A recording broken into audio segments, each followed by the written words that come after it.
From WRAL News and the Capital Broadcasting Podcast Network, this is your coronavirus news brief for Wednesday, February 3rd. I'm Deborah Morgan.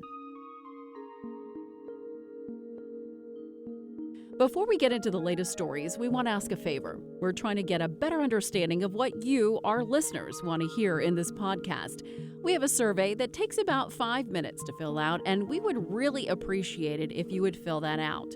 You can find it at WRAL.com/coronapod. Again, that's WRAL.com/coronapod. Thanks so much. Now for the latest coronavirus headlines. Today I'm joined by our state education leaders to strongly urge that all schools provide in-person learning for their students. State leaders are calling for North Carolina's schools to reopen. Governor Cooper, Dr. Mandy Cohen, and state education leaders say they can do so safely. State leaders said students should still have the option to stay online if they want to, and high-risk teachers should be the ones to teach those online classes. Teachers are in the next phase to be vaccinated. State Superintendent Catherine Truitt spoke with WRAL about the plans to bring students back safely. So let's talk about the science. Why do you feel it is safe to open the schools? It's safe to open the schools because every major piece of research that discusses transmission, and whether or not adults are getting COVID in our schools, whether or not students are spreading COVID to our teachers, shows that schools can return, students can return to school safely and effectively if guidance is followed and safety protocols are followed. We have lots of schools lots of districts across our state that have done just that. We have not seen schools spread, and we have not had a single case of an adult getting COVID from a student or while they are in a school building. Do different ages matter, or does this need to be across the board that all students should be back in class? I think all students should be back in class, and there are some varying levels of safety requirements depending on the age group.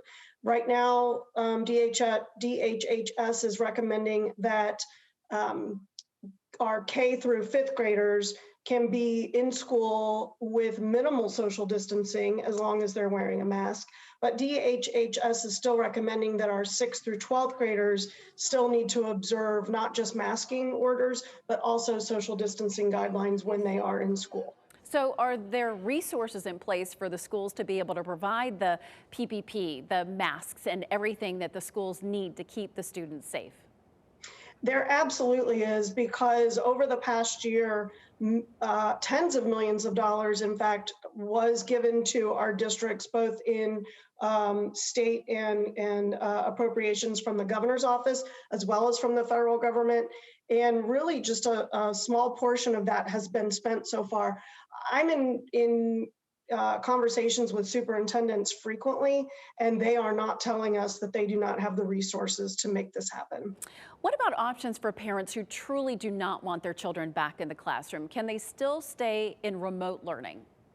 Absolutely. The guidance that is being suggested by DHHS absolutely provides an option for both teachers who are in high-risk categories of COVID-19 with documentation, as well as for families who choose to keep that remote option, that virtual academy that their kids are currently enrolled in. They should definitely have a choice of whether or not they do return to school or stay in their virtual classroom.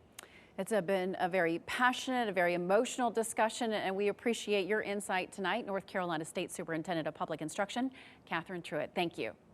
Thank you, Deborah. It will now be up to school districts to decide when and how they will return. For the North Carolina Coronavirus Podcast News Brief, I'm Deborah Morgan.